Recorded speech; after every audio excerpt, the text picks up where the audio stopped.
Já, það held ég. Góðan daginn. Ég hræddur það, góðan daginn, kæru hlustendur, það Pingjan sem helsar. Heyrðu, sem fyrr. Það að koma að, við fengum reyndar ábendingu hérna daginn. Gleymum alltaf að kynna okkur. Vilt þú ekki byrja? Já, alveg rétt. Ég heiti Arnar Þór Ólafsson. Nei, með pronouns.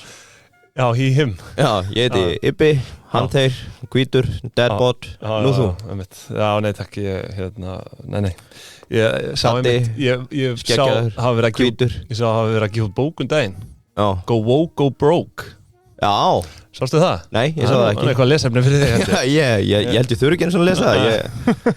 Ekki, Evrópusambandi fullkomin sönnu þess. Já, ég veit ekki. Herðu, ég ætla að byrja því að minna hlustendur á Jakob Birgis.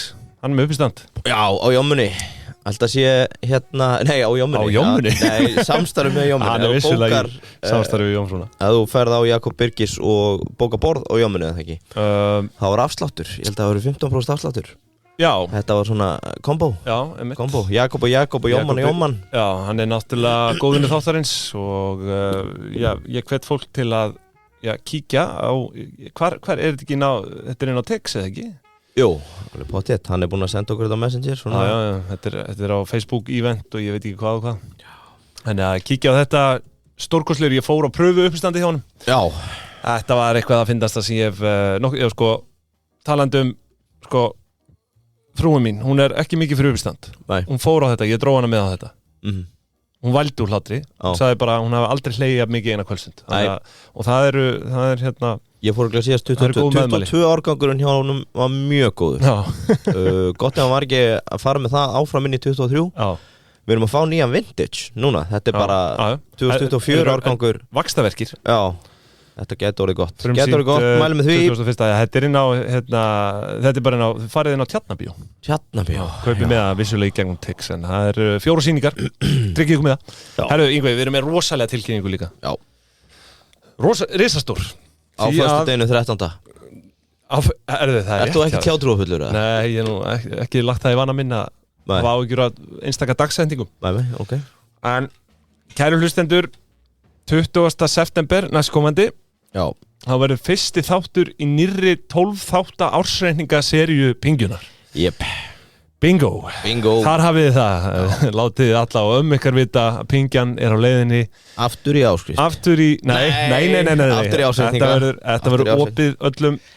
Það er nokkuð ljóst öllum okkar fylgjendum sem eru nú þó nokkrir á miðlunum Spotify og Apple. Hvað er það? 4.000 eitthvað? Já, við erum með kringu 4.300 fylgjendur. Já. Þannig að það ætti að vekja upp einhver gleði viðbröð hjá fólki að sjá ársreiningur í símanum. Og útskýringin er nú bara fyrst og fremst svo að við gerum þjónustukönnun inn á Dýbind og Pingjan í gott ef ekki júlí. Já. Ég held að svona 4 af hverjum 5 sögðu bara aftur með ársreikninga. Takk. Við viljum að þið vitið að við vitum að við hlustum á ykkur. Eins og apparatus. Við erum eins og apparatus. Við erum á leiðin til tunglins, við bregðumst öllum þau eru ábendingum. Standa á bak við okkur hjá apparatus. Þau vilja að þú vitir að þú skiptir máli. Já. Og ef þú ert með einhverja hugmynd, til dæmis að appi, þá er apparatus rétti vettvangur fyrir þig. Og það er eiginlega alveg sama á hvaða stað þú ert í verkefnu, þú getur heyrt í þeim og þau eru með ráðgjöf og þau leggja mikið upp úr bæði góðri þjónustu, eðlilega, og svo líka öryggi. Þannig er ekki trúnaður. Fólk er oft feimin við það að fara með svona viðskiptahugmynd einhvert. Það er líka smásalarnir eru svo ofta að spá í hvað kostar að mæta. Fáið bara frítt kaffi og mæta á fund og spjalli við þau og segja frá hugmyndinni. Andjóðs minnstamáli heimi Það er engin hugmynd eitthvað það heimsk nema þessi leghálsskoðun sem þú varst með það verður ekki að starfsemi þeir hefðu alveg látið þið vita strax að það var heimsk flestar aðrar hugmyndir ég sé eftir þeir apparatus þeir eru það apparatus þakka þeim fyrir ég vil þakka líka hafinu fyrir ég fór í geðveikan steinbít hjá þeim daginn hvítlaugsmarineraður man ekki alveg nákvæmlega hvað rétturinn heitir en byrjuðu bara hvítlaugsmarineraðan steinbít og bara leggist þið aftur og njóti Já, ég er að komast aftur í einhver svona basic hjá þeim komin aftur í hvað heitir þetta aftur Southern Fried, þorsknakkarnir sem hún steikir. Já, einmitt. Og ég aðeins að breyta upp á það að taka ekki frá þeim remulaðið með fyrir krakkana, heldur sítrónugras sósu. Já, ég ætlaði í hana skemmtileg, smakka hana. Ég mæli með að prófa hana. Ég fór í hvítlaugssósuna, hún alveg to die for þarna hjá þeim. En sko, við erum með long og short í bóði hafsins líka. Nú, já, ætlar að byrja á því kannski bara? Já, ég heldur verðum að byrja á að shorta. Ok. Við erum að shorta frún í Hamborg. Nei, byrju, af hverju? Ég var nefnilega að hanga með... skemmtilegu leikur. Já, hann bara búinn. Það? Já, ég var að hanga með... Cancelunum. Já, ég var að hanga með félögum minnum í Smáraskóla og stakk upp á að við færum í frún í Hamborg saman. Grunnskólakrakkar í dag segja bara, það er frún í Framsókn. Já. Hvað ætlar að gera við peningan sem frún í Framsókn? Lilja okkar. Já, það er bara allir alast uppi það. Það er frí matur, frí námsgögn. Þau eru að bíða eftir að fá frýtt gos í kælinum. Frún í Framsókn. Frún í Hamborg gefur ekki lengur neitt. Það er frún í Framsókn, allt frýtt þar. Og aldrei að vita nema að fáir lunch með Jodie Foster. En það kostar sína milljarða.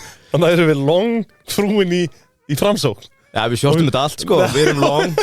Við erum short frún í Hamborg, hún er dauð. Krakkar í dag veit ekki hvað frún í Hamborg er, því að frún í Framsókn er svo sem prenta peninga hann dag. Það er synd, þau vita bara hvað iPadar eru. Þau eru bara með iPadin aftur á leiðin út á land. Það er ekkert frún í Hamborg eða frún í Framsókn. Nei, frýir peninga frá Framsóknflokknum. En við erum langir. Og þetta verður dýp. Teledyne Gavia. Þetta er mér að googla þetta. Það er bara beintin á Kryddinfo. Þetta kom bara strax upp þetta. Þetta er íslenskt EHF sem er á markaði Bandaríkjunum, dótturfélag. Og þeir eru að búið til kafbáta. Já, herðu. Ekki þessa kafbáta sem þú situr í baði hjá frúni. Nei. Hvað með góður.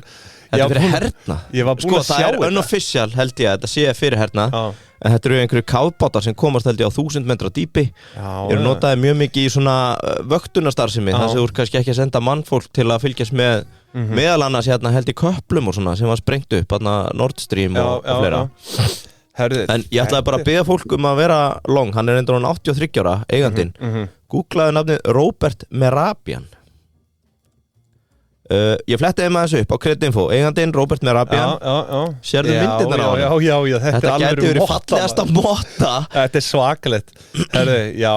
Ég fer bara inn á Þau jöku veltuna í fyrra úr 1500 milljónum í 1800, 300 milljónur upp. Hvert ákvaðu að hífa EBITDA með úr 78 milljónum í 483 ár. Já, þetta er bara hrein EBITDA, bara tekjuaukning fyrir EBITDA. Og eitt svona kafbátur skilst mér kosti $1 milljón að lágmarki sko. Og þetta er bara félag í miklum vexti, þannig að við erum langir Teledyne Technology sem er að marka í Bandaríkjunum. Ég ætla að fara að skoða þetta inn á Kryddinfo, sjá líka tengslanetti á milli. Sko það væri geðveikt ef þeir færu núna að gera tengslamynd á þessari mottu sko. Hvað þessi motta hefur komið fyrir, þetta er rosalegt. Googlið manninn, Robert Merabian. Farið inn á Kryddinfo líka, þetta er allt sýnilegt þar. Annað lítið long, hafið vilt bara þessum sangjarnir. Harris 4% stökk á Polymarket eftir viðræðnar. Nei, hvað segir maður aftur? Debatið Já, fórseta kappræðunar við Trump í vikunni. Hún fór 4% upp. Þannig að þau standa eiginlega jöfn núna held í 49 og 49%. Og hún kom ágætlega út úr þessu. Það er náttúrulega við ofræfli þegar þú ert 1 á móti 3. Það er erfitt að keppa við mainstream-miðluna þegar þú ert með Já, en þetta var náttúrulega taktist held ég hjá honum bara að koma þarna og hitta fréttafólk eftir. Já, hann skoraði stig þar, en við gefum henni eitt gott long.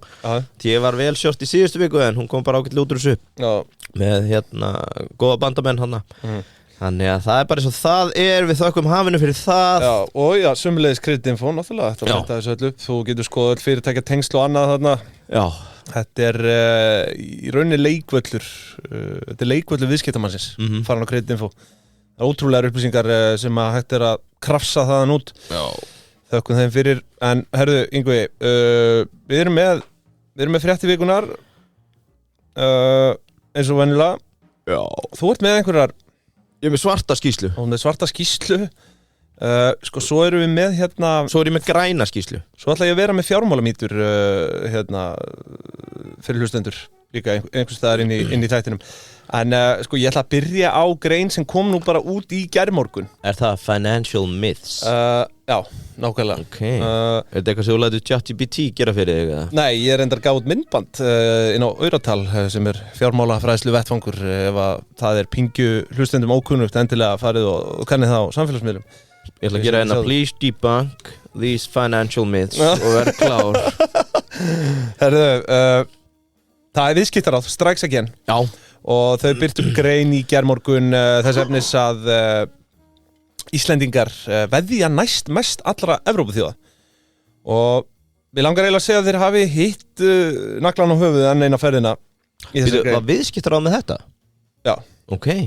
En þeir birtu þess að grein upp úr þessum gögnum og þú veist, þetta eru hálf sláandi gögn meðal Íslendingur að veðja 80.000 krónum á ári og þegar ég segi veðja þá ég við sko, þú veist, ekki bara einhver íþróttaveðmál eða kasínó, þetta líka lottó, svona, hvað er þetta, haftrætti? Já, spilavítin. Já, haftrætti og svo spilakassar. Sem hinn, ábyrga lengjar, einhver í einokun. Já. Starfsemi. Já, þú veist, þetta ekkit nema það, við skulum kalla þetta sérleyfi. Já.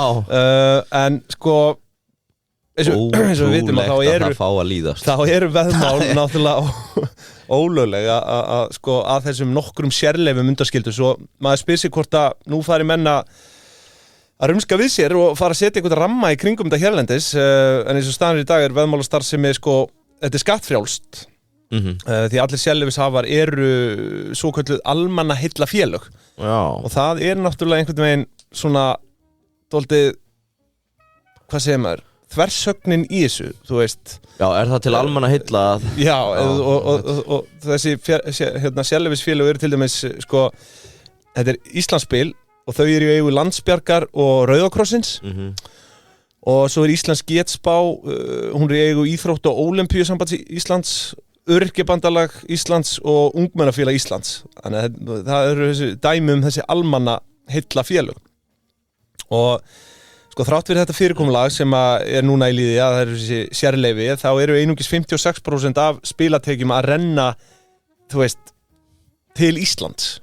Skilurðu, þú veist, allt þú veist, þar við erum náttúrulega með spilakassa og hattrætti þar, en svo ertu með íþróttaveðmál og spilavíti, þau eru nánast eingöngu með erlenda markaðshlutdeild.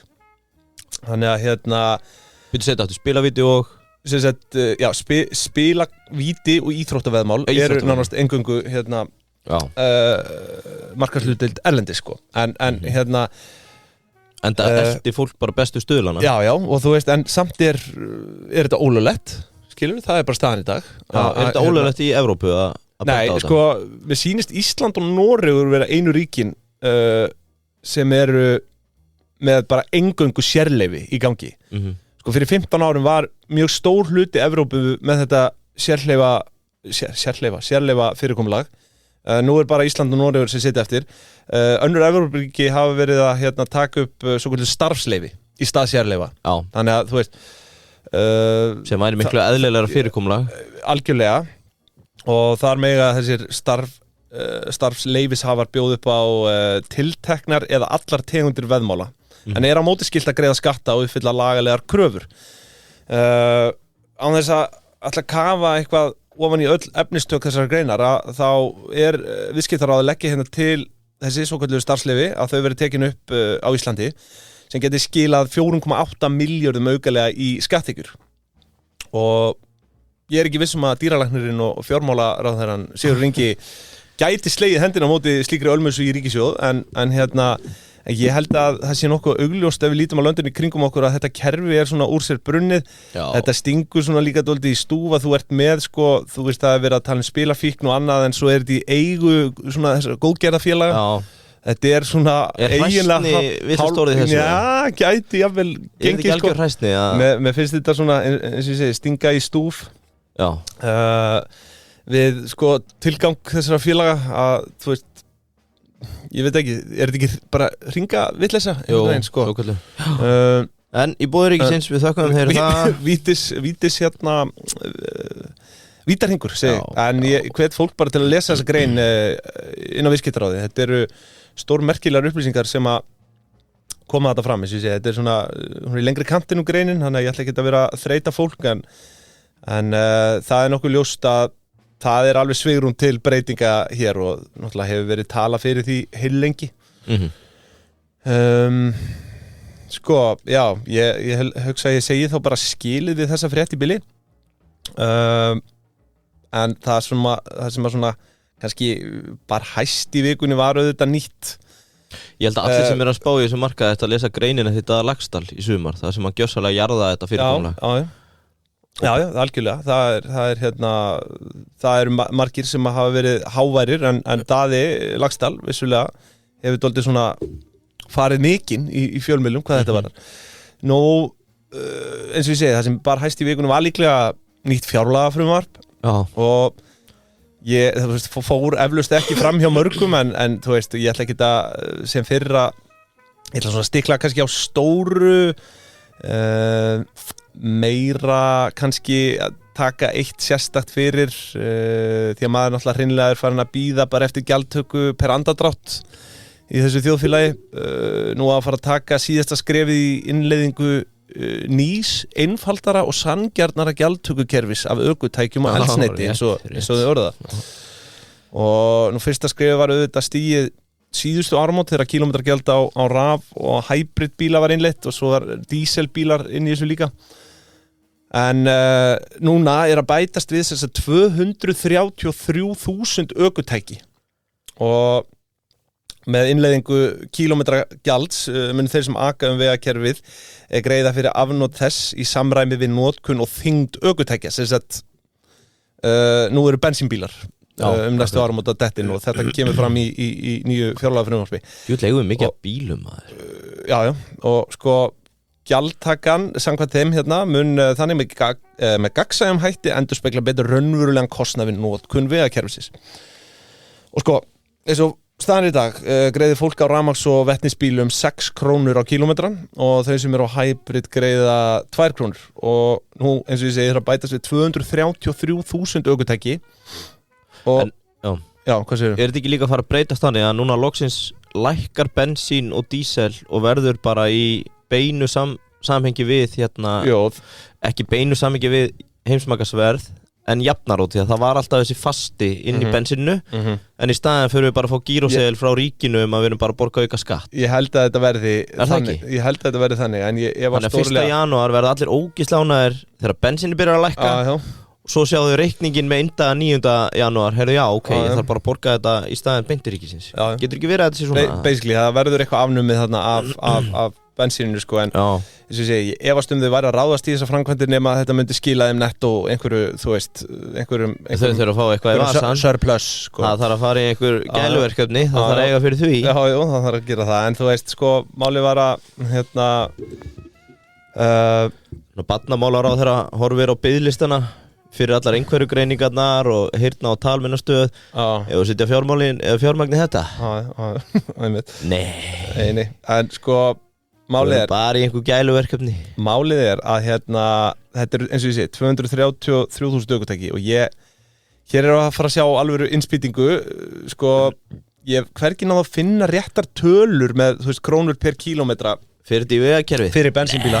Við sitjum í eitthvað gæluverkefni ekki sitja eitthvað gras bara á Laugardalsvelli núna að gera þjóðaröll Já, nú að fara að byggja það nú eitt sem kom Við verðum að hafa svona þjóðarsinfóníu þegar Jodie Foster kemur næst og yrði milljarana þú veist, en það fyrirhugað byggingar á nokkrum stórvirkjum sko en það allt í lagi, látum vegakerfið bara sitja á hakanum en eins og ég segi, króna per kílómetr mun velta á þyngdu ökutækis, það það sem að kemur fram að það en þú veist, segjum bara hver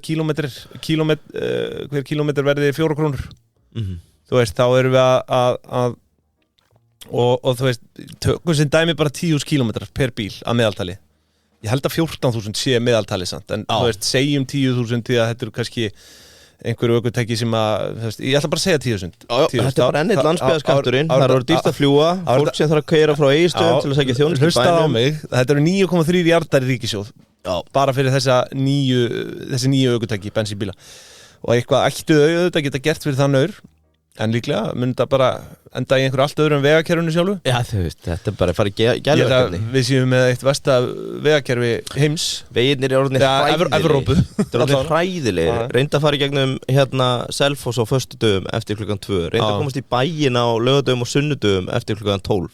Já. Þetta er bara orðið hræðilegt. Það er ekkert gert nema að setja peninga í gæluverkefni. En það svo það er. Já, ég Varstu með eitthvað úr sem fjárlögum fleira svona? Þetta er auðvitað gert til þess að ná markmiðum í loftslagsmálum því Ísland stefnir á orkuskiptum og að verða óháð í jarðefna eldsneyti árið 2040 kemur fram. Þannig að þetta er allt gert í góðri þágu umhverfis og þú veist, ég meina í sjálfu sér, þetta er svona skattur er ekkert nýr af nálinni þú veist, við erum ekki að finna hann upp sko en hvernig hann hefur þú veist, gengið annars staðar þekki ég ekki því miður en þetta verður bara spennandi erum við ekki sammála um það? Jú, ég satt sko, ég átti eftir að lúslesa fjárlögin, ég sá þarna eitthvað ég held með barnabætur 60.000 foreldrar þykja barnabætur sko ég bara 60? Ég held að það hafi verið 60.000 eru það þá 30.000 pör eða hvernig það er hugsaði hvað er orðin hrottaleg tala líka út þegar ég lendi í þessu, ég fekk barnabætur í fyrra og hugsaði byrju hvernig getur þetta staðist ég er ekki á, þú veist ég bara sá það strax ég var yfir launaviðmiðinu svo fæ ég núna í skattframtalinu, heyrðu já, þú áttir ekkert að fá barnabætur Já, meinar, obvious, þannig að þá þarf ég að endurgreiða þær þá býð ég eftir gírósalnum er erlendist þegar hann kemur og endaði að borga dráttarvöxt út því ég greiti það ekki tilbaka á réttum tíma en af hverju er þetta ekki frekar bara kerfið á sig og sækir þetta í staðan fyrir að allir sé að fá þetta sem þurfa ekkert á þess að halda Já, einmitt, þetta er ekki en þessi fjárlög ég skal súmmera það upp fyrir mér þetta er eins og láta mig og læra á sér og segja sér rigning hefur heyrt hennar frasa það? Nei, grunar og hafi verið að búa hann til hérna núna? Nei, sko don't pee on my leg and tell me it's raining já, hvað er að gerast hér? Nei, kortið er í góðu flæði Já Það er reyndar alveg að verða búið Já, þú ert bara, við erum að renna út á tíma Ég ætla aðeins að, við pásum þetta aðeins Já, þá er þetta mál afgreitt Þetta er leist Þetta er leist Erum við þá að fara í svarta skýrslu frá Símon Pay? Já, ég held það bara Ætlar að hafa þetta í boði Símon Pay? Símon Pay er nefnilega stendur fyrir framþróun, nýjungum Eru örugglega eitthvað á móti reglufargani að þess að leggja þeim það í mun En þangað eru við komin Ég með stór tíðindi samt frá Símon Pay Já Þeir sem eruð Var Örvar handtekinn og fyllir í þetta á staffatíminu Nei, það var hann ekki En þeir sem eru nú þegar með aðganga Símon Pay fyrirtækjakortunum Þetta er ekki byrjað, þetta er í þróun en þið getið séð það þegar þið farið inn í kortaflipan og sækjum kort eða svoleiðis að það eru nú getur þú keypt sér bara bensínkort þú getur keypt sér gjafakort sér svona fyrir starfsmenn Já, sniðugt og þetta er náttúrulega sniðugt, þetta er bara bráðsniðugt þetta er bara bylting á, hvað myndum við segja á heimilda Hvenær ætlar ríkið að byrja að innleiða þetta? Hvað heldur það sé algengt að fá bara einhverja heimild sem á að vera í bensín svo er það ekki bensín þú veist, fyrirtæki þurfa bara ekki að leggja út fyrirfram fá bara lánsheimild og svo bara sendur reikningur þetta er bara brilliant Svo þarf endalega bara að stýrisa á okkar 6-7 aðala sem eru með bensíndótið Já, þá ferur náttúrulega í sjoppuna og tekur eitt súkkulaði Já, það er alveg hægt að smegja sig fram hjá þessu en þú veist, en þetta er allavega ég vil meina að þetta sé stórfenglega búbót og ég hvet öll fyrirtæki til að fara yfir í Símon Pay Klálega Bara ekki seinna en í dag En þeir eru samt með svarta skýrslu í dag Ég er með svarta skýrslu Leiðilegt að heyra Manstu eftir Mario Draghi?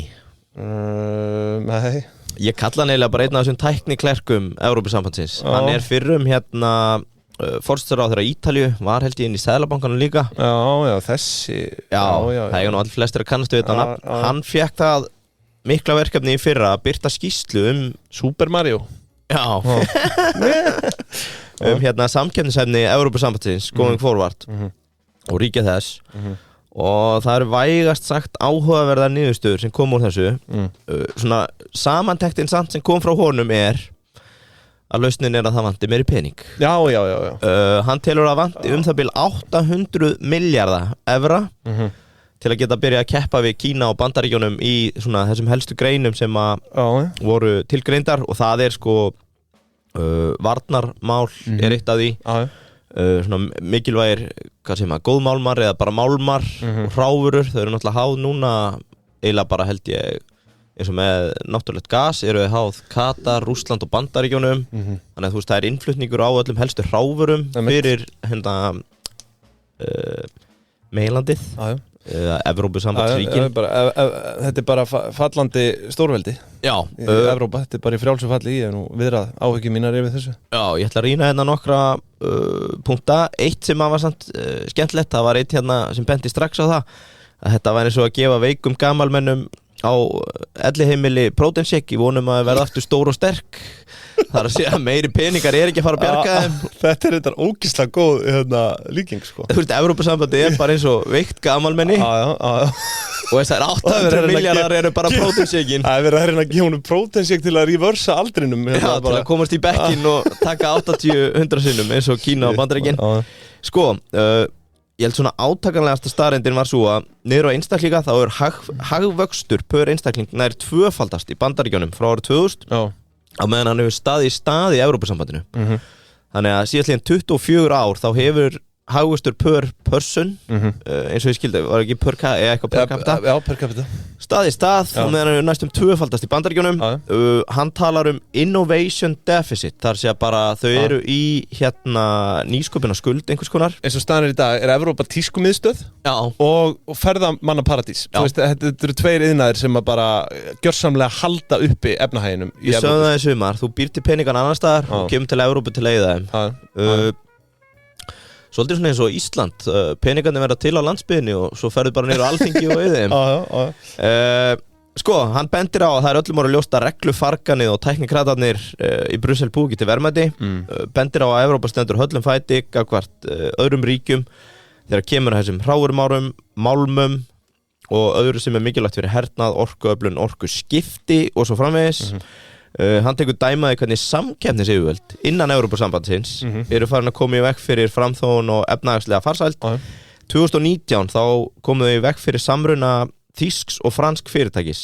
Siemens og Alstom sem hefði búið til stærsta og öflugasta lestarframleiðanda í heiminum Staðan svo að báðum hefur hrörnað eftir þetta og staðan í dag þannig ef þau ætla að fá bestu lestarkerfi í heiminum þá þurfa þeir að fara að flytja þeim frá Kína Þannig að þarna tekur hann bara sjálfur dæmaði hvernig þau skudd sig í fótinn Reglugerða paradís og það eins og þau áttis Úrsúla vinkona okkar og bara Hún bað skýrsluna Hvernig eru þau ekki farin að átta sig á þessu að þú veist meiri peningar, bara prenta peningar Já, að þú veist líka allar þessar hömlur og annað sem hefur verið að setja bara á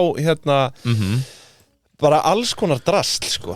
Svo annað orkukostnaður í Evrópu orðinn margfalt hærri heldur en í Kína og Bandaríkjunum sem eru að keppast við að knýja sig áfram af og byggja kjarnorkuver til þess að vera með ódýra orku fyrir meðal annars gervigreindariðnaðinn sem mjög orkufrekur og talin svona framtíðarfókus þau státu sig að því að vera með dýr og illarekin vindorkuver og sólarorku sem óstabil Daniel Ek, stofnandi Spotify tók nokkra punkta hann benti á síðustu 50 ár það hefur ekkert evrópskt tæknifyrirtæki náð markasvirði yfir 100 B-evra 100 milljörðum evra Bandaríkin með 6 yfir 1 trilljón á sama tíma og fjölmörg yfir 100 B sama með Kína þannig að hann benti bara á þennan einfalda samanburð Þetta hefur þetta með ramman að gera Þú veist, það ekkert eins og fólki í Evrópu sé eitthvað heimskara eða hafi minni áhuga á tækni heldur en í Bandaríkjunum. Og það mitt næstu punktur að frá 2008 þá hafa 30% af öllum verðandi unicorns í Evrópu fært sig til Bandaríkjana meðal annars til að komast í betri mannu það svona höppa af tækniþekkingu sem verður til eins og í San Francisco eða víðar flýja hamlandi regluverk sem einfaldlega bara kísildalurinn sem einfaldlega bara strax viðséð að mun hafa áhrif á framþróun rekstrarins og betri aðgangur af fjármagni og svona fjárfestum sem hafa sérþekkingu á kannski áhættu samara rekstri 70% af stóð gervigreinda módela og framþróunar hefur orðið til í Bandaríkjunum frá 2016 og það eru 3 fyrirtæki þaðan sem standa undir 65% af því sem kallað hyperscalers Kína kemur þar á eftir þetta er bara all 170 ráðleggingar frá Draghi og það er strax byrjað reglufargans tæknikratarnir eru farnir að segja þetta mun ekki ganga upp og það þurfi bara meiri peningi vandamálin í staðan fyrir deregulation. Þetta svona svolítið var enginn sem að, þú veist, benti á það mætti bara aðeins rýmka regluverk í Evrópu. Jú, það búið að markbenda á. Hann sjálfur að segja að þurfi bara niðurstaðan sé að auka fjármagn.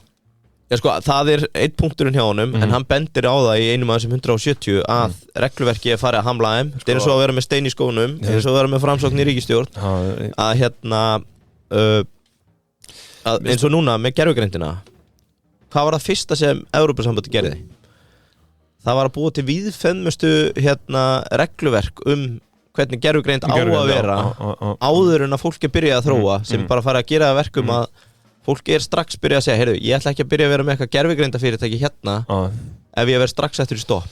Það var líka önnur mjög áhugaverð tölfræðarna með hvað GDPR-löggjöfin hefur rauninni bara gagnast stórfyrirtækjum á kostnað minni þegar að ég held sko 80-90% af fyrirtækjum í Evrópusambandinu teljist sem SMBs, small to medium businesses en þetta hafi bara verið kostnaðarauki fyrir þau á meðan að stórfyrirtækin hafi náð að fá eitthvað út úr því út því að þau eru með regluverði, lögfræðinga og annað til þess að komast hjá þessu. Ég man þegar við byrjuðum með Pingjuna fyrir rúmlega 2,5 ári síðan. Já.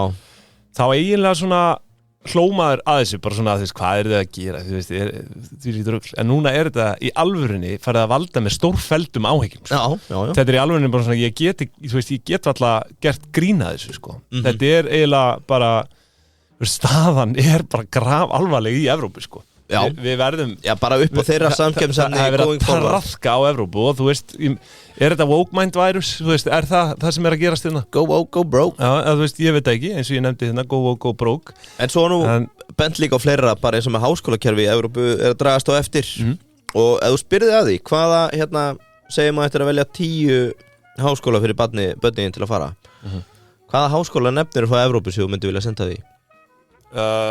Þú veist, þetta Bretland þekkt fyrir Cambridge og Oxford og þetta skilur þú veist, svo ekkert mikið meira einhverja fræga háskóla held ég sko, eða þú veist ekki allavega nógu fræði til að ég veit hvað skólar það eru. Ok, kannski þetta heimskuleg framsetning en svona ef maður hugsar úti að þú getur nefnt Harvard, Yale, Princeton, það náttúrulega í Bandaríkjunum sko. Já, segja það sko bara að þú getur nefnt svo marga háskóla í Bandaríkjunum sem þú myndir frekar hugsa að senda út af því að það elít háskóli upp og að fá bestu menntun fyrir börnin en manni dettur ekkert orðið í hug í Evrópu lengur. Nei, en þú veist, það sem Evrópa hefur þetta er velferð, skilur velferðarkerfi og þú veist, og það augljóslega ekki rétta leiðin í átt að auknum hagvexti, sko, að vera með sterkt velferðarkerfi. Það nú geta haldist saman en já, það á að geta gert það en það er spurning hvenar þetta er orðið á mikið og hvenar reglur og hömlur eru orðnar og miklar og eins og ég segi, þú veist, maður áttaði sig einhvern veginn ekki almennilega á þessu fyrir en að gervigreindin og þetta bull átti sér staði þegar við byrjum með Pingjuna höfum við ekki hugmynd gervigreind í rauninni þeirri mynd eins og hún er í dag sko. Veist, bara einhver spjallbotti? Já, þú veist, basically, en þú veist, núna lítur hreinlega út fyrir að gervigreind verði bara alls ráðandi í heiminum hérna bara innan örfár og ára sko. Og þá eru mjög fegin að það er komið regluverk. Nei, já, en þú veist, þá þarf einmitt að vera með kvata sko. Þú veist, því að ef þetta er næsta big thing að þá ætti Evrópa að taka þátt frekar en að sitja hjá í einhverju regluverkasúpu en ok, ég er búið með rantið mitt í bíli. Takk fyrir þetta, léttari strengi. Já, þetta var í búið Símons Pay. Já, þeir eru þungir í dag, það liggur þungt á þeim að það við erum að fara að fá okkur eitthvað helvits reglufarkan. Að því sögðu, þá töluðum að samkeppnishæfni Evrópu til framtíðar væri í orkuskiptum og grænum lausnum, þannig að bara gangi ykkur vel.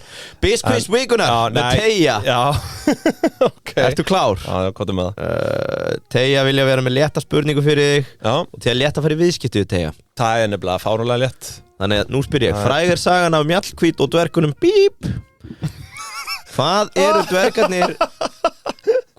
dvergarnir 7 margir og hvað heita þeir? Nei, hættu þessu. Ég get ekkert svaraði hvað þeir heita. Dvergarnir úr 7, við erum sammálað það. Já, rétt og meitt rétt. Eitt rétt og ég ætla bara að segja passa á rest, sko. Já, það er einmitt sko leksía sem Teija tekur út úr þessu. Að það á að vera auðvelt að taka þátt, auðvelt að fara í viðskipti, en það á ekki að vera auðvelt að vinna. Já, nei, einmitt, nei. Þetta góðu punktur. Þannig að það var það BizQuiz vikunar með Teygja lokið, skottistu viðskipti. Þú vinnur með Teygja, það nokkuð ljóst. Þetta mjög einfalt, það Teygja.is og komdu í viðskipti, 1 hnappur. Já, þetta bara svona hard truth, líf frumkvöldsins á að vera auðvelt að komast stað en ekki auðvelt að skara fram úr. Góð þjónusta. Svo með að finna nöfnina 7. Þeir heita sér Glámur, Naggur, Kútur, Teitur, Purkur, Nerrir og Álfur. Já, takk fyrir þetta. Það eins og ég segi, góð þjónusta og gagnsæi. Já. Fyrst og fremst, það first gjöld. Þú veist það, upfront. Það bara prósenta. Þannig að tjekkja á Teygja. Þakkum þeim kærlega fyrir samstarfið. Nú, herru, ég nú með fleira á lista hérna hjá mér. Skulum nú sjá. Sko, já, nei, ég með stórfrétt. Með stórfrétt núna. Nú. Því að sko það var náttúrulega í fréttum að KS og HÍ Klettur hafi greitt 2,6 milljarða króna fyrir veitingastaðakeðjuna Gleðipinna. Já. En mér finnst þetta nú bara hreint ekkert merkilegt með að við sölun á Payday sem átti sér staði fyrra. Já, Bjössi mætti, sagði okkur frá því. Já, en það orðið ljóst að Payday fékk Payday. Skildur þennan? Já, þessi var bara skilið. Takk. Það svo. Já, þetta hendi þennan. Já, takk. Herru, sko, Visma keypti, eins og þekktir orðið, Visma, fjallappen frá Noregi. Visma keypti 50,1% hlut í Payday, að minnstakosti á árinu 2023. Sko, ég samt nokkuð viss í mínu sök, samkvæmt fréttaflutningi áður, að samningur hafi verið gerður kaup á öllu hlutafé á félaginu. En núna virðist þetta vera einhvers konar fyrsti fasi. Já. Það sem Visma keypti 50,1% hlut og eigendur Payday eru náttúrulega nokkrir aðilar, þar á meðal var Íslandsbanki 5% hluthafi og svo Devot EHF sem á restina. Íslandsbanki var keyptur út, Devot heldur sem sagt áfram 49,9% eignarhlut í félaginu sem segir okkur að félagið Devot seldi frá sér 45,1% hlut í þessum fasa. En samkvæmt öðrum fjármagnsliðum í ársreikning hjá Devot var þessi 45,1% hlutur seldur fyrir 576,3 milljónir króna sem gerir 1278 miljón króna virði á félaginu. Já, það alvöru. Og þetta leiðum var að kalla ótrúlegan árangur á stuttum tíma. Ég meina Payday, þetta ekki 2017 sem þeir færi loftið? En sko þetta stemmi líka við ársskýrslu Visma. Í bóku þeirra var virði Payday í kringum 1300 milljónir íslenskra króna. Ég veit ekki hvað gengi var miðað við hjá þeim, en eflaust eitthvað annað en það sem ég er að miða við í dag. Þeir væntanlega fóru eftir gengi dagsins áramótin. Þannig að þetta svona cirka stemmir. Visma, þetta náttúrulega algjört skrimsli og sko orðið acquisition kemur 143 sinnum fram í ársskýrslunni hjá fyrir 2023. Gott ef við tókum það ekki fyrir, það örugglega bara fólk í fullri vinnu við að bara, það þarf að borga. Þetta sturla portfóljó. Það þarf að borga. Við erum að kaupa hérna fyrirtæki, bara fjármáladeildin hefur ekki undan, sko. Já, þú veist, þetta bara, ég veit ekki hversu mörg fyrirtæki. Hvað voru að kaupa? Payday frá Íslandi, borga. Þú veist, við erum að tala að skýrslan sko, ég held að hún sé 114 blaðsíður, en það kemur 143 sinnum fram, orðið acquisition. Já. Þannig að þetta stórkostlega fréttir. Ég ætla ekki sko, ég ætla að fyrra með ábyrgð en ég gerir ráð fyrir því að markaðsvirði félagsins þarna í þessum kaupum hafi verið 1278 miljón krónur. Það vil svo til að ársreikningur Devot þessi hnapsreikningur sko, þannig að maður sér ekki sundurlaunin á þessu en svona þessir aðrir fjármagnsliðir sína nettó jákvæða stærð búið 576,3 miljónir króna og það fyrir þennan 45,1% hlut. Þannig að þetta er ekkert 7 sinnum EBIT á dæmi, maður. Nei, ég meina miðað við þetta erum við með einhvern hærri margfaldara. Við erum bara að fara að henda 15x á allt. Vorum við ekki að kasta fram einhverjum 13x EBITA? Mjög gott, vel að sé vikið, góður vöxtur þar. Já. Heyrðu, við erum 8 ára kallar. Já. Þú þekkir það? Nei, það erum við ekki. Er þetta vottahlaðvarp? Já. En jú, við hefum nú rætt vottorðin áður. Uppruna vottorðin, orkumarkaðurinn. Heyrðu, ég náði að smigla mér á ráðstefnu fyrir dag.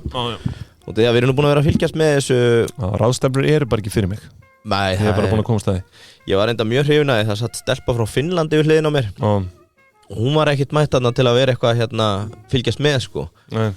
Hún var bara að taka myndir, selfies af sér að þykjast vera að horfa á ráðstöfnuna Ég sá hana svona 5 sinnum vera annarkvort var hann að fara að posta inn á LinkedIn eða Instagram og þetta var voða mikið svona sjó flotta fínu myndum af henni og þetta ráðstefnur séu samt algjöra veislur fyrir fólk sem launþegi að fá að fara út á ráðstefnur bara í 3 daga frí á dagpenningum og þetta voru náttúrulega ekkert nema sölumenn það var legið starfsmenn Landsvirkjunar eins og flugur og skít og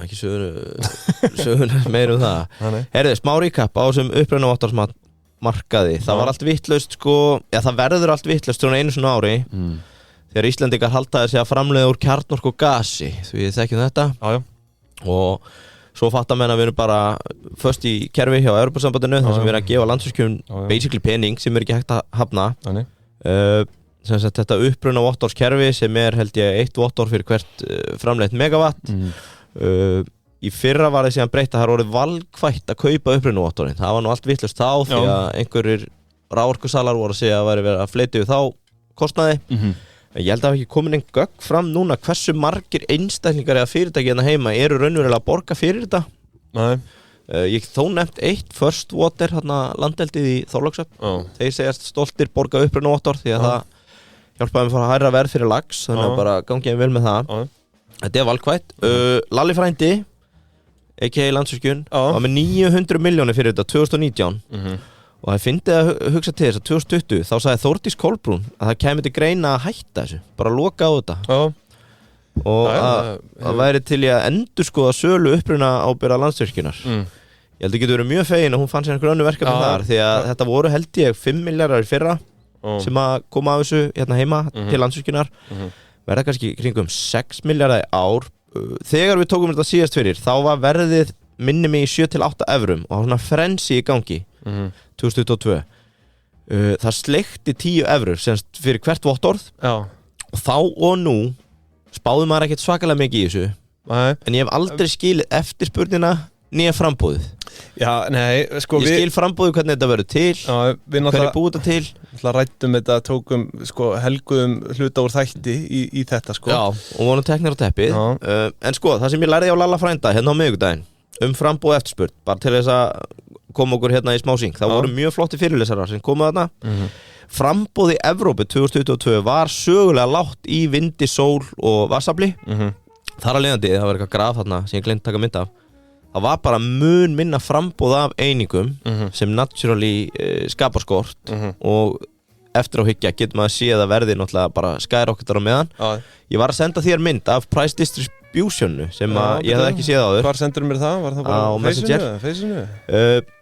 Í dag hefur frambúð á vindi, vatnsafl og sól aukist á sama tíma og eftirspurn hefur aðeins svona mettast eða dalað þar að leiðandi hefur verðið rokið niður og spotverð í dag, viltu giska hvað spotverð á einu upprunavottorið er í dag? Nei takk þetta er í kringum evru, eða þú ert bara að selja vottorið það? Já, og forwardkurvan er 2 evrur þannig að ef þú ert að selja á 7-8 fyrir 2 árum og ég held að þetta sé kallað contagion í afleiðufræðunum, en það ekki þegar þú ert bara á eðlilegu verði í dag og forwardkurvan er eitthvað aðeins uppi þá ert alltaf að elta eitthvað hétt þetta backwardation held ég þegar það er öfugt að þú verður að selja á 7 í dag en forwardkurvan er lægri getur kannski farið yfir það taka bara umfjöllun, sérstaklega það annað sem var áhugaverður fyrirlestur eftirspurnakurvuna og einn analisti þarna á með 4 scenario mest extreme gekk út á margfalda eftirspurn og veistu knúða af hverju? Svona, þú veist, megin þými var bara ef hérna til 2030 það verður bara mest extreme scenario það það bara út af auknu regluverki, basically sko. Bara flugfélögin, sjó þeir þrengja alltaf hópin sem verður að byrja að kaupa þetta að það er basically lífaðin fyrir að þetta muni bara springa út annars var svona spá bara svona reglulegum vexti eitthvað fram til ásins 2030 þannig að svona markaðurinn er að stækka ekkert svakalega en ef það verður áfram farið að pússa fyrirtækjum inn í þetta kerfi þá myndi það náttúrulega skjótast upp tók 2 myndir, ein fyrir svona forward perra eins og þig 20% öllu er selt spot 33% front sem ég veit ekkert það hlýtur að vera bara innan ársins eða eitthvað því að þetta taldi bæði 56% verið selt innan árs 23% selt 1 ár fram í tíman og 12% 2 ár fram í tíman. Þú, sko, þetta er bara eins og olíuhedging. Getur þú keypt svona langt fram í tíman? Hvernig ertu að gera það? Hvernig myndir þú taka þetta afleiðu perri? Ertu að spyrja mig með framvirkt olíuverð? Nei, framvirkt upprunavottorðsverð. Hvernig myndir þú selja inn í markaði núna? Það eru 2 eurur eftir ár, 1 í dag. Hvað selur mikið í dag? Reynur ekki að selja sem minnst í dag? Undir hvaða kringustæðum? Að þú átt upprunavottorð fyrir 10 miljónur upprunavottorða og veist að verðið er 1 evra í dag, ætlar að fá 10 miljónur í dag, ætlar að reyna að selja eins mikið og getur eftir 2 ár? Já, 1 ár. Já, fenn nú eftir bara hvernig verðið er á þeirri stundu? Já, þú ert með forvartverði núna. Já, hvað er það? 2? 2? Já, hún myndi taka það. Myndur bara selja allt? Já, ég myndi bara selja þetta allt fram. Selja allt, já. Þetta er bara vitleysa. Ég held að Halldór hjá Lalla verði sáttur með þetta, þá hann ekki spáði því meira. Anna var hérna þessi áhugaður að tafla með price distributioni. Sérðu hana? Þetta er rauninni sýnir fram á hvað er stórt brot á baki hvert verð yfir árið. Og þegar við vorum í frensínu, ef þú horfir hérna 2022, þegar þetta er í 7-8 evrum og ef við tökum, já það var 2023 segi, þá sérðu það samt bara 31% af magni ársins var selt á bilinu 67 eurur og 13%, nei, jú, maður sjá 18%, 7-8, það seldist ekkert samkvæmt þessari mynd á 10 eurur pluss. Samt voru menn byrjar að kvóta 10 á þessi tíma, þannig að svona það sem ég tók út úr þessu 0%. Já, er oft hvað það er blekkjandi hvernig þú kvótar verð versus það hvernig þið er rönnað í gegn sko. Ertu að sjá þessa mynd? Sama fyrir 2022 að þegar menn voru kannski komnir með kvót í 5-6 eurur þá seldist samt 38% af öllu magni þess árs á 2-3 eurum 19% 1-2 og 13% undir, þú veist, þannig að þú sér út hvað er þetta, 60-70% er undir 3 eurum en menn hérna horfa alltaf á stóru verðin sko. Svo er alltaf spurning hvað menn ná að selja. Landsvirkjun er alltaf held ég ekki stór player inn í þessu markaði, þótt er séu kannski 70% af Íslandsmarkaði sko. Að hérna mér finnst það mjög áhugavert og þetta er örugglega gaman að vera komin í einhver svona afleiðu með þetta. Þetta er bara svona Já, veistu, sko ég vil sjá því fara að treyta þetta. Takk einhverja hérna fjármálaverkfræði á þetta. Ertu pró upprunavottorð eða? Já, þú veist það væri náttúrulega galið ef að Þórdís Kolbrún hefði bara sagt já, við ætlum ekki að taka þátt í þessu Já, því og bara ekki selja þetta fyrir 5 milljónir. Þetta eru leikreglur sem búið er að setja Svo er þetta valkvætt, þannig að það er ekki verið að neyða okkur til að kaupa þetta. Ég myndi aldrei kaupa þetta. Já, en þetta var náttúrulega ekki valkvætt eða, þú veist, þetta byrtist alltaf bara til dæmis á seðlum fólks átti ekki við það?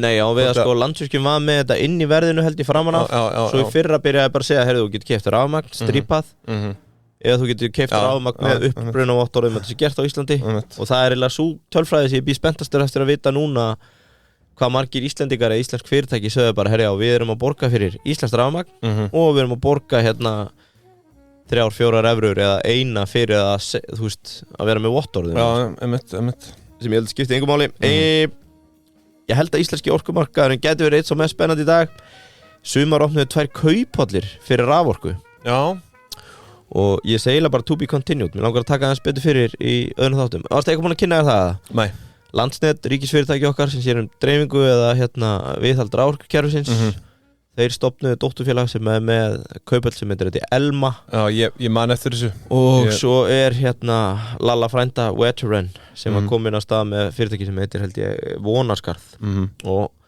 eina sem ég heyri er að raforkuverð er að fara að hækka Já, sko, þessi það er mikið skortur í lónunum það er vaxandi eftirspurn, við erum ekki að virkja það er reyndar að bombast í gegn einhver leyfi núna á vindorku og fleiri en ég held að það sé opnast tækifæri núna fyrir einhver að sjóa það Þörfin er að aukast og er ekki talað að framleiðsla sé bara, þú veist, í rústi Jú Já, þú veist, fyrirhuga framleiðsla þannig að það gefur auga leið að menn eru líka bara það er eitthvað að fara að hækka í þessu sko Pétur Guðs hafi verið sól í september til að fylla hálslón og fá almennilegan vatnabúskap í lónin okkar en það er ekki gerast og það er örugglega að fæðast nýr markaði fyrir treytera á Íslandi með þessu eins og hefur verið í Evrópu þannig að ég ætla að vera kannski með smá djús það hérna í öðrum þáttum en þetta var svona upprunavottorðs samantekt Ég þakka þér kærlega fyrir þetta Sko, af öllu sem ég sagði, ertu ekki rifnastur af þessu price distribution mynd? Nei, ég bara alls ekki hrifin af þessu sko God damn. Það voru alls konar sjefar hann. Þeir töluðu að svo miklum ástmóðu að ég verðilega bara allir maður geti ekki fara að treyta þetta. Ég held ég myndi Varstu ekki að svitna á ráðstefninu? Jó, það nefnilega vandamáli að vera aftur komin í jakkan og skyrtu inn í eitthvað með einhverja finnska hænu að taka selfies þarna alveg ofan í manni. Ég ætla núna nú ætla ég að fara yfir fjármálamýtur. Ég gaf út myndband á dögunum undir nafni Auratal sem það var mikil velgengni þar á bakvið.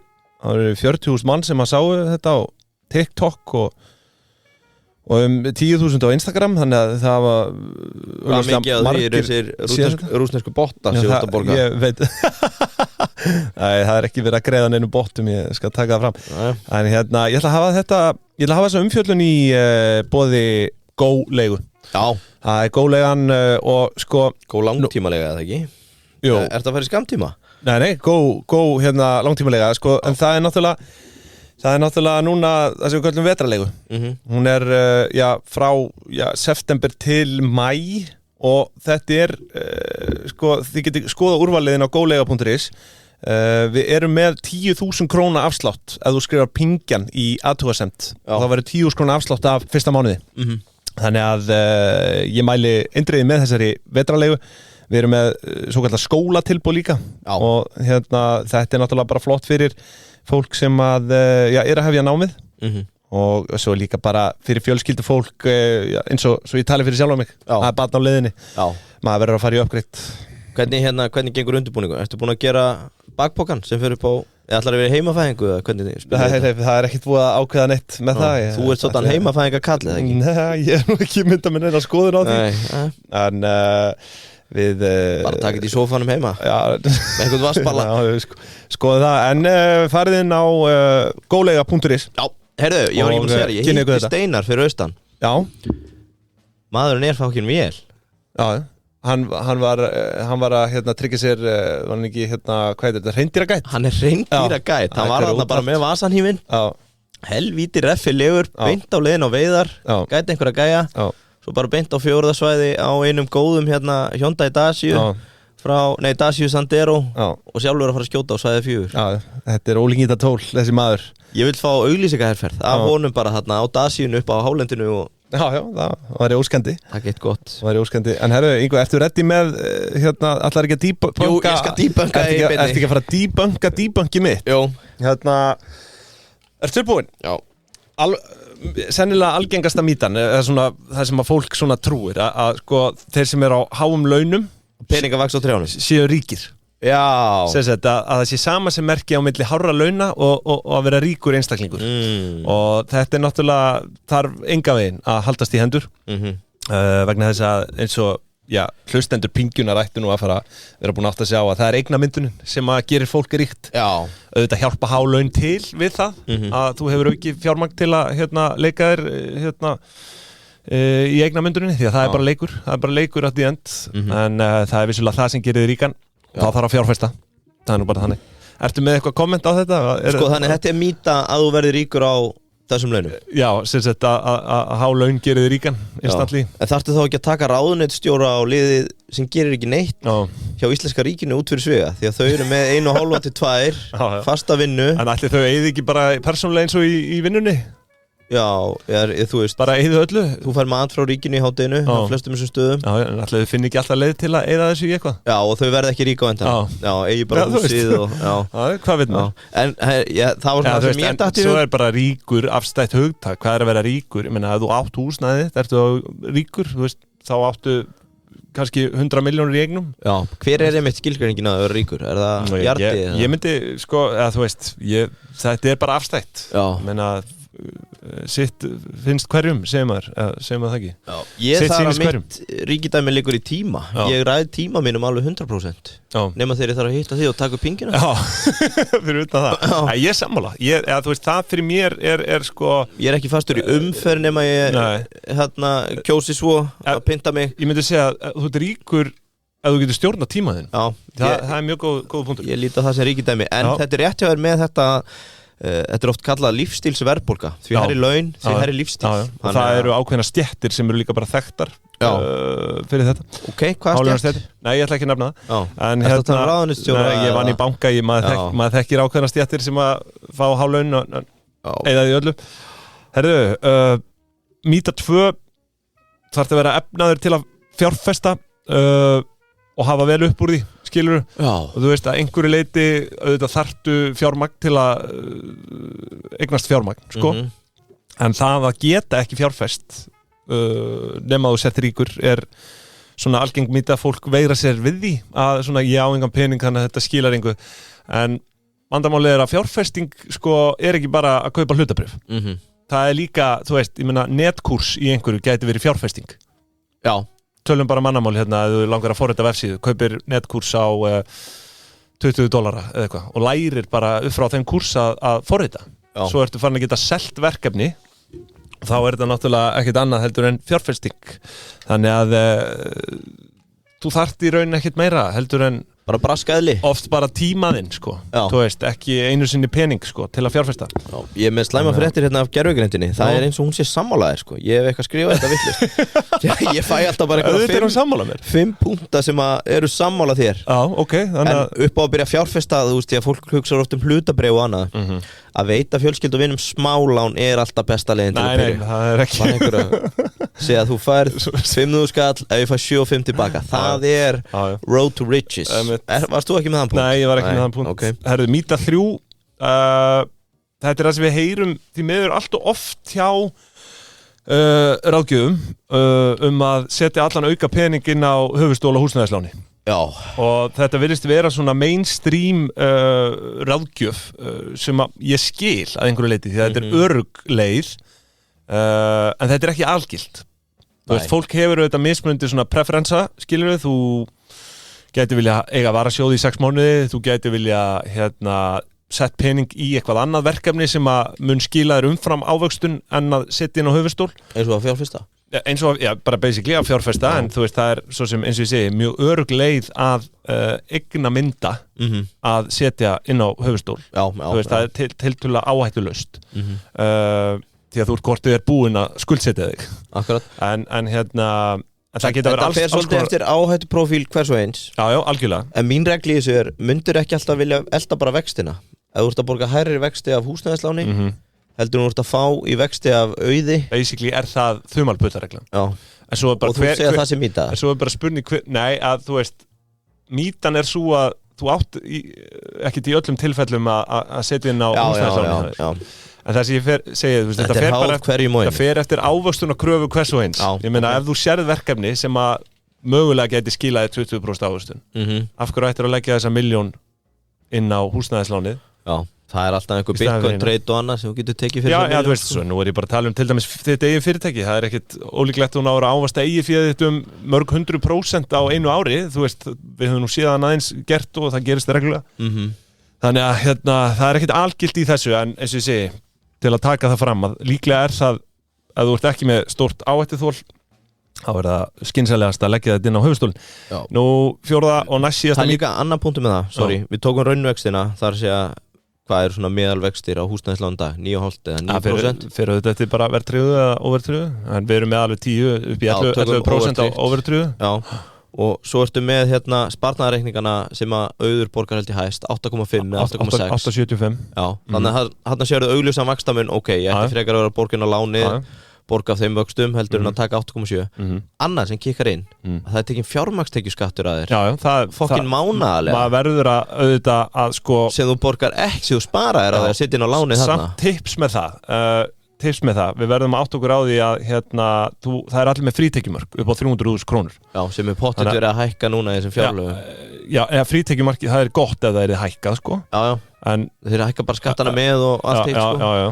En bara, það gott að hafa það í huga því að margir svo læri á þér og segja að sér ekki. Þegar ég tala í þessum myndböndum þetta, þá tek ég yfirleitt aldrei skattin með vegna þess að langflestir borga ekki skatt af fjármagnstekjum út af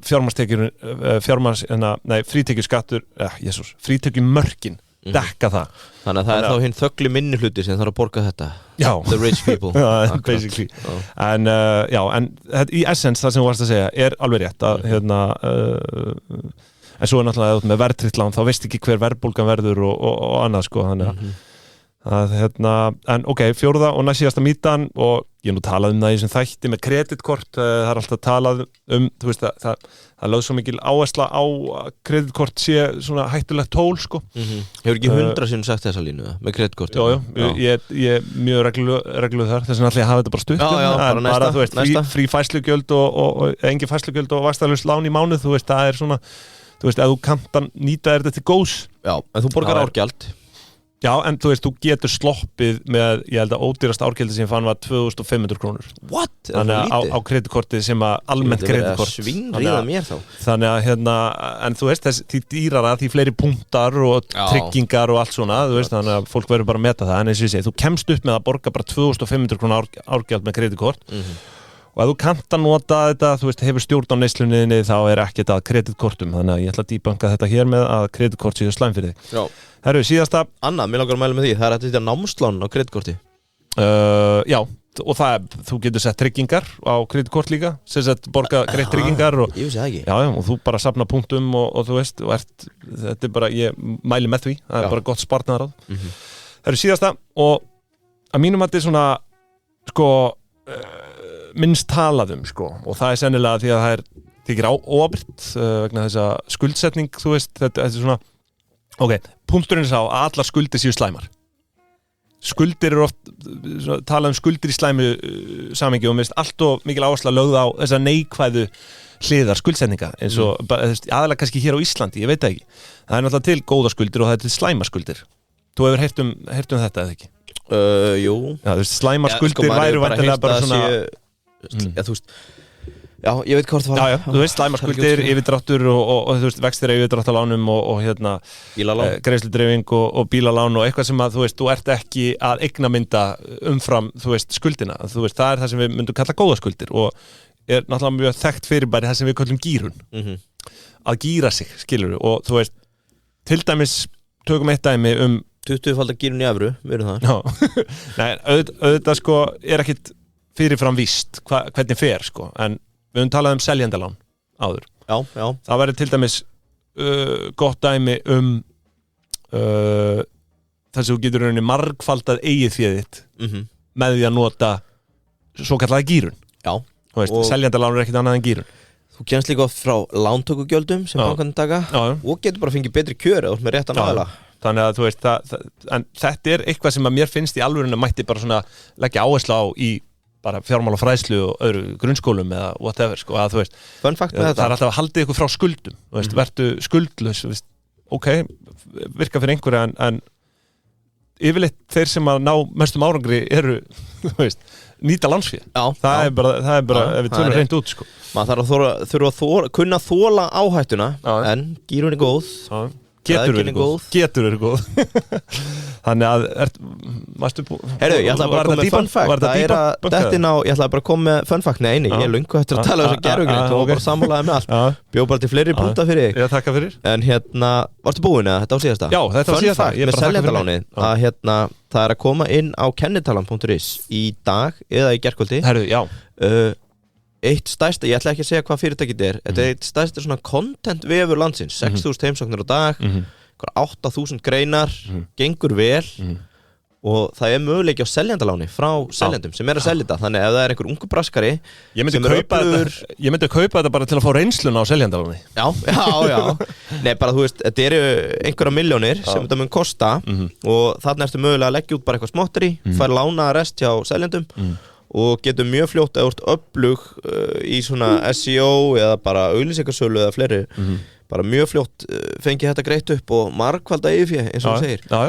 er alltaf möguleiki á því Já, bara út í að tala seljendalána það er að dettin verkefni núna á kennitalan.is þar sem ég sé þessu fleygt fram að yfirleitt er þetta bara fólk að losa verkefni og segja bara að það er góður aðil sem er til þá er ég alveg til að leggja hjálpar hönd að koma í góðar hendur Þú sér það og ég vil samt minna fólk auðvitað á Jómfrúna áður en að við höldum inn í helgina þar sem að dönsk áhrif svífa yfir vötnum og sko rauðsprettan hans Jakobs myndirðu halda að það sé vinsælasta á matseðlinum?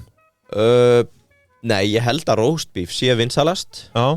En skarkólinn náttúrulega bara klassískur. Já. Fyrir þetta hann náttúrulega bara fokkin sagði okkur hvað mest seldi réttur. Hvað var það aftur? Ég held að hafi verið einhver roast beef loka sko. Já, það? Eða rækju píramídin. Já. Ég vil nú fá við skammir. Nei, ég fer náttúrulega alltaf í Tim Bramansins sko, roast beef Tim Bramansins. Það að mínum mati besta snittan eða smurbröð, ég ætla ekki að kalla snittu, smurbröð á staðnum. Þannig að þú veist, ekki bara málið að henda sér á einhvern blautan lönns bara á laugardaginn með einhverju miðlara og fara að tala um náttúrulega miðlararnir eru í fjölskyldufrí á laugardögum. Já, ef þeir eiga fjölskyldu. Já. Nei, finnið einhvern í blautan lönns á laugardaginum og talið seljendalán. Það er það sem ég mæli með. Og kikið svo á uppstandi á Jakob Birgis og takið þetta allt saman. Heyrðu, það að loka fréttin? Hagkaup var bara rétt í þessu að opna áfengisölu. Veigar.eu. Nei, Jó. Það er komið. Já. Veigar.eu. Þeir eru með EU. Veitu hvað, þú veist, eru þeir einhvern veginn að meira firra sig ábyrgð þá? Ég veit ekki. Því að þú veist náttúrulega samti og það er allt .is sko. Eru þau ekki bara að gera þetta eftir reglum?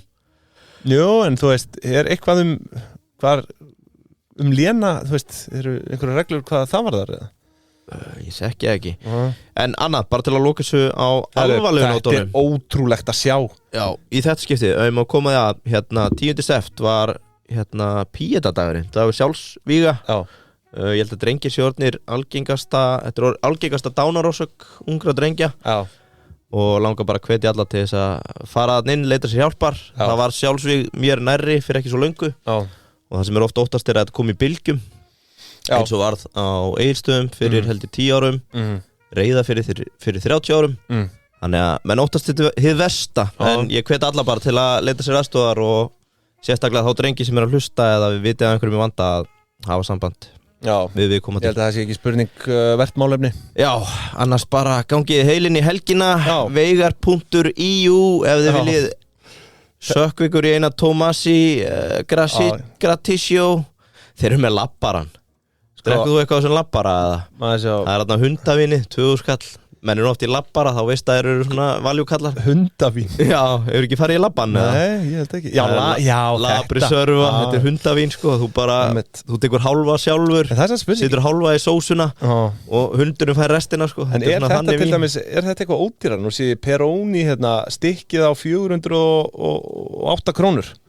Hvernig er þetta í vínbúðinni? Nú er ég bara að gera smá könnun á þessu rétt ára við kveðjum inn í helgina. Sko það þarf enginn að segja með það að hagkaup eigi að vera hagkomasti staðan til að kaupa vín. Nei, svo sem ekki sko, en sko, jú, hann er 425 kall í ríkinu, þannig að þau eru ódýrari. Það er svona allavega í þessari vöru tegund sko. En en hvernig er opnunartíminn á þessu og erum við með það einhvers staðar? Já, upp á hvernig hann hægt að senda og svona. Já, er kannski, 12 til 21. Já. Alla daga. Þú drekkur svolítið eftir klukkan 9 á kvöldum. Ég er svona yfirleitt ger ég það helgar ef að ég er að fá mér í glasa. Kemur sér ekki vel fyrir þig. Það var eftir klukkan 9. En já, herðu, ég held að við tökkum þá bara fyrir í dag, en það ekki? Erum við ekki tendir það? Góða helgi. Góða helgi, kæru hlustendur, við verðum aftur með ykkur næsta föstudag og þá er það ársreikningur og hann verður stórkostlegur sá þáttur. Já, þið megi aftur byrja að senda okkur skilaboð hvað ársreikninga vil taka fyrir, en við ætlum að einskora okkur við markað og stærri fyrirtæki. Já. Það er svona hugmyndin, eða ekki? Jú, það er bara íslensk stór fyrirtæki, en það ekki? Jú. Kannski að detti eitt medium þarna inn, ég veit það ekki. En sjáum til. Herðu, einn SMB. Já, áður en einn fyrir á flug hérna, þá ætla ég bara að kveðja, takk. Herðu, segðu mér að þessi þáttur hafi tekist upp. Já, en nú er ég að velta fyrir mér Origo, sko.